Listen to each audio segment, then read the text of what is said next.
What is going on, guys? It is GameStone here. In this video, I'm going to be discussing about this recent Lakers loss that just occurred tonight. A rematch of what occurred actually 2 weeks ago with the Lakers making a 8-point comeback in the fourth quarter. Obviously not the same thing that happened here. We lost by 16 points. The Washington Wizards were just firing at all cylinders, and the Lakers couldn't get much to go down. The Lakers, looked like they're just dead.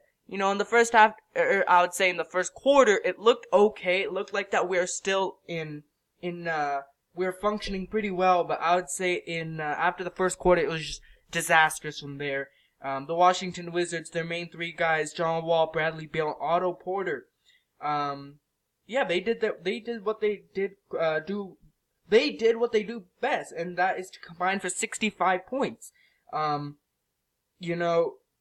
When three players combine for 65 points and then you have the rest of the supporting cast playing well, it's just almost impossible to beat this type of team.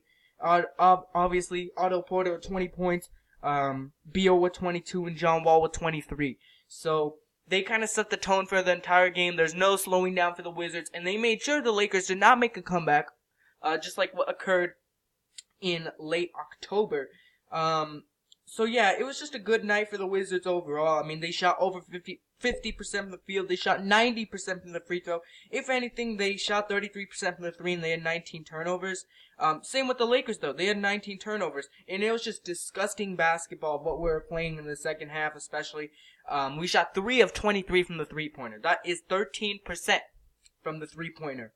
We shot 36% from the field, and we shot 73% from the threes. Most of our points were three-pointers, actually. 1/3 of our points were free throws. So, very good job for the Lakers for driving in. But if you're not going to make your free throws, why would you even try going for the foul then, They missed 11 of them. And you could see, when you lost by 16 and you made your free throws, it could have changed the outcome of the game. That's what I've been saying game in, game out. Every time the Lakers are struggling in their free throws. Brandon Ingram didn't, he had a quiet game. It's not that he had a bad game. He just had a quiet game. 10 points, 4 rebounds, and assists, shooting 38%, missing 2 free throws. Why wasn't he getting touches in the fourth quarter? He drives in very well. He's had a consistent jump shot all this season. It seems like he only got 1 touch in the fourth quarter.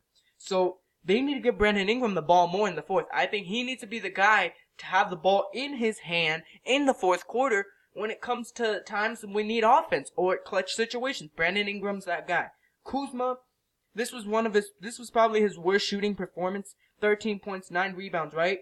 4 of 14 from the field, 29%, missed 2 of his threes. So just looking at it overall, just was not our night. Kuzma did not shoot well. Ingram was not the best compared to his other games.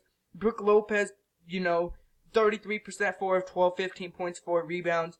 Caldwell Pope, I can't say much. He missed all his threes, though. Lonzo Ball kind of flirted with the triple-double. 10 points, 8 rebounds, 8 assists, 2 steals, shooting 25% from the field. 3 of 7 from the free throw line, and 1 of 7 from 3. Now, let me tell you something. He is not a good shooter. I'll respect your guys' opinions or point of view if you think that, but I think people are bashing too much on Lonzo Ball. Like I said before, we did not pick him up for his shooting. We did not pick him up for his offensive talent. We picked him up for his facilitating. We picked him up for his leadership. And you could see the Lakers are 5-7 this year. There were some games we could have won, but just didn't. So the Lakers are playing great basketball overall in this season. But this was one game I saw where the Lakers were just dead in the water. There are many false reports out there that said Julius Randle made fun of Lonzo Ball's brother for getting arrested, and then they punched each other. That's not true. Okay?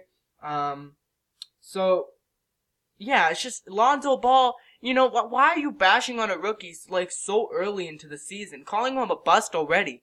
I don't think a bust puts up 28 points, against the Phoenix Suns, 10 rebounds and 8 assists or whatever it was. I know it's against the Phoenix Suns, but come on, guys. He has potential, and I still think he'll be a great player in the league. People are bashing on him way too much. Everyone's like, oh, look at Ben Simmons. Well, he's already been in the league for 2-3 years now, so technically, and he hasn't been playing for 2 years, but he has an NBA body. Lonzo Ball, he does not have an NBA body yet. And Lonzo Ball's criteria in terms of a good game is not the same as these other rookies. Lonzo Ball counts as He even said, before when the Lakers had 3 wins, he said, I had 3 good games. He bases his statistics off wins and losses.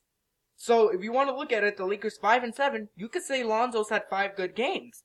Lonzo's criteria is based off wins and losses, and he's a pass-first point guard. Unlike some other rookies like Dennis Smith, he is not a pass-first point guard. So that's why you might see the statistics might favor other rookies, but in terms of winning, Lonzo's great at winning. What are the Mavericks doing right now? Seriously, what are they, like 1-10? 2-10. My bad. 2-10. They just beat the Thunder, I think. But the Lakers have more wins than the Mavericks, more wins than the Suns. So when you take a look at it like in that perspective, do you want a winning point guard or just a point guard that can give you numbers? I think I want a winning point guard. So, yeah, you can't bash on the guy too much. I know he's not shooting great, but he's confident in his shot. We've seen him make it at UCLA. We know he could shoot the basketball. It's just not falling for him. And eventually, it's gonna fall for him eventually. Brandon Ingram, he did not shoot too well in his rookie year in sense of the first half. People were calling him a bust, but what about now? He looks like he's becoming a totally different guy, you know? He's averaging, a good 15 points a game with 5 rebounds, shooting 46% from the field and 39% from the 3. Now you guys are calling him a bust? I don't think so. So give Lonzo Ball some time.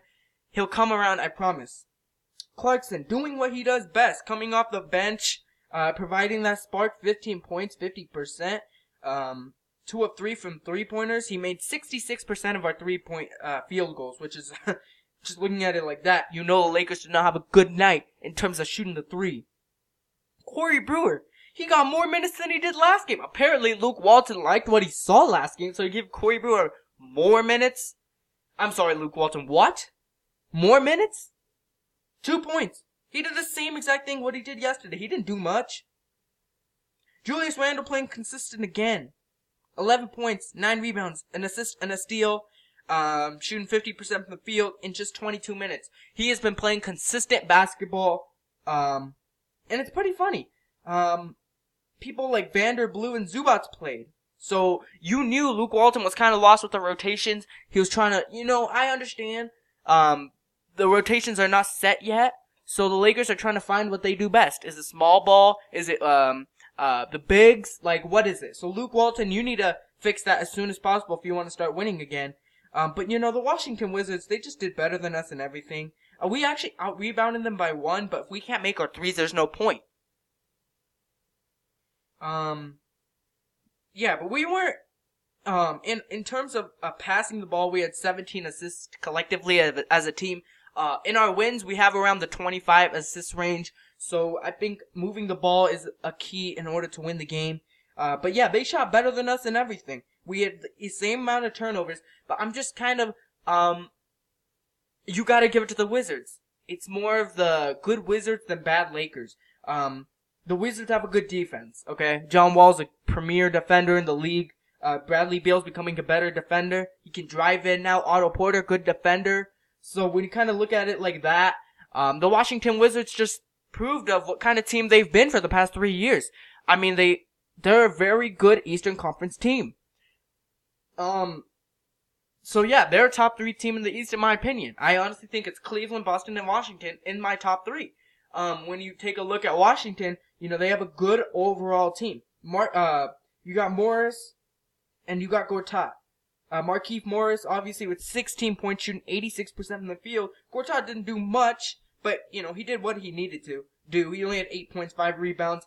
But guys off the bench, like Frazier and Mike Scott, just providing 7 points each, that really helps out the Wizards, because, that's the reason why the Lakers made a comeback, because the Wizards bench last time they played did not, do much. So props to the Wizards. They're a really good team. I'm gonna give them a lot of credit. They deserve it.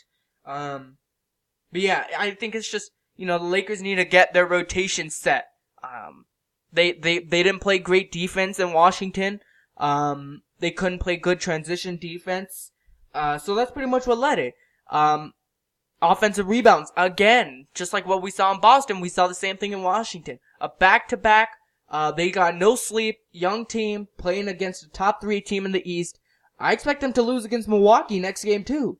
I don't have high expectations for the Lakers. But, I mean, what else can I say? I mean, we all saw the game. I just think Brandon Ingram should be our closer. I think he should be our main guy in terms of scoring. He's been doing a really good job this season of just doing all of that. And the fact how he's not getting that many minutes in the fourth, or he's not getting that many touches in the fourth, that's just stupid. That's stupid. And I want to see more improvement on the rotation next game, Luke Walton. Because we saw last game against Boston, we saw people like Bogut that didn't do anything on the field or court. We saw Brewer, and instead he didn't play good last game, but he got more minutes this game. So when you play like trash the last game, you get more minutes the next game, that makes no sense to me. Vander Blue, Zubats, you know, they just came in, 2 points each. Brook Lopez is getting 21 minutes per game, I get it. He can get injured quick. He only took 2 threes this game. I saw him posting up more, which is good. The Lakers need to play better defense. I think that's what it is. And also their 3-point shooting was disgusting. Don't settle for threes if you can't hit them. They're 3 of 23. I can shoot better than that. And I know I can. 3 of 23? I think I can shoot just like that. I can shoot better than that. So, they need to play better in terms of the 3-point shooting. Because if they can't shoot threes, they're not going to win so many games. But if their defense plays good and they can't shoot well from 3, at least they're still in it. The reason why they were down by that much to begin with was because they couldn't stop the Wizards. And on top of that, you can't make your threes. And you took 23 of them. So, looking at your 3-point field goal percentage and your defense this game, that's why we lost.